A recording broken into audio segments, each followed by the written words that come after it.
ജനങ്ങളുടെ നാവിനെ തൊട്ട് ഒരിക്കലും നിനക്ക് സലാമത്തുണ്ടാകും എന്ന് നീ വിചാരിക്കുക പോലും ചെയ്യണ്ട.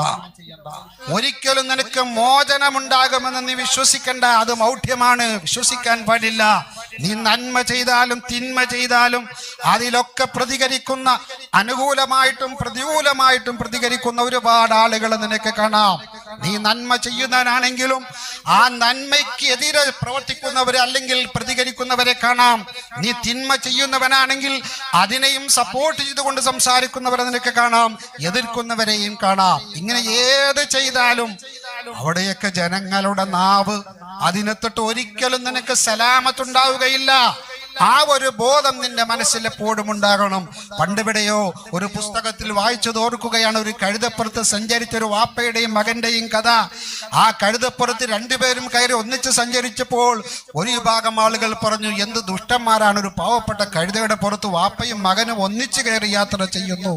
അതേസമയത്ത് കുറച്ചങ്ങോട്ട് കഴിഞ്ഞപ്പോൾ വാപ്പയിറക്കി മകൻ യാത്ര ചെയ്തപ്പോൾ അപ്പോഴും ആളുകൾ പറയാൻ തുടങ്ങി, എന്ത് ദുഷ്ടനായ മകനാണ്, വാപ്പയെ നടത്തിക്കൊണ്ട് മകൻ വാഹനത്തിൽ യാത്ര ചെയ്യുന്നു. കുറെ കഴിഞ്ഞപ്പോൾ ആ മകൻ ഇറങ്ങിയിട്ട് വാപ്പ വാഹനത്തിൽ കയറി കഴുതപ്പുറത്ത് കയറിയപ്പോൾ കുറെ ആളുകൾ പറയാൻ തുടങ്ങി, എന്ത് ദുഷ്ടനായ മകനാണ് വാപ്പയെ നടത്തിക്കൊണ്ട് എന്ത് ദുഷ്ടനായ വാപ്പയാണ് മകനെ നടത്തിക്കൊണ്ട് വാപ്പ വാഹനത്തിൽ കയറി സഞ്ചരിക്കുകയാണ്. അങ്ങനെ പ്രിയമുള്ളവരെ, കുറെ കഴിഞ്ഞപ്പോൾ രണ്ടുപേരും വാഹനത്തിന്റെ പുറത്തിറങ്ങി നടന്നു കഴിഞ്ഞപ്പോൾ കണ്ടു നിന്ന ആളുകൾ പറഞ്ഞു, ഇവന്ത് പൊട്ടന്മാരാണ്, ഒന്നാം നമ്പർ വാഹനമുണ്ടായിട്ട് രണ്ടുപേരും നടന്നുകൊണ്ടിരിക്കുന്ന പൊട്ടന്മാര് എന്ന് പറഞ്ഞുകൊണ്ട് ആക്ഷേപിക്കുന്നു. കഥയിലുള്ള നമുക്കുള്ള പാഠം എന്താണ്? എന്ത് ചെയ്താലും അതിനെ വിമർശിക്കുന്ന ആളുകൾ ദുനിയാവിന്റെ പുറത്തുണ്ടാകും. അതുകൊണ്ട് ലാ സലാമത മിൻ കലാമിൻ നാസി, ജനങ്ങളുടെ കലാമിൽ നിന്ന് നിനക്ക് ഒരിക്കലും ഒരു മോചനം ഉണ്ടാവുകയില്ല.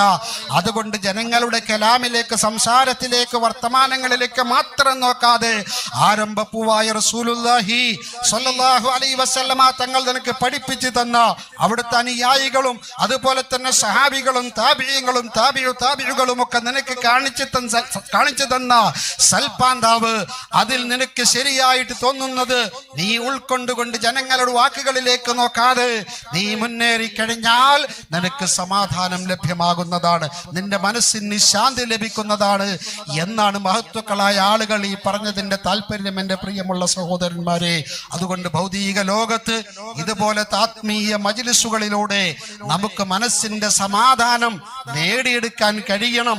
ആ നിലക്കുള്ള ഒരു മജ്‌ലിസാക്കി നമ്മുടെ ഈ മജ്‌ലിസിനെ അല്ലാഹു സുബ്ഹാനഹു വ തആല മാറ്റുമാറാവട്ടെ എന്ന് ആശംസിച്ചുകൊണ്ട് അഊദു ബില്ലാഹി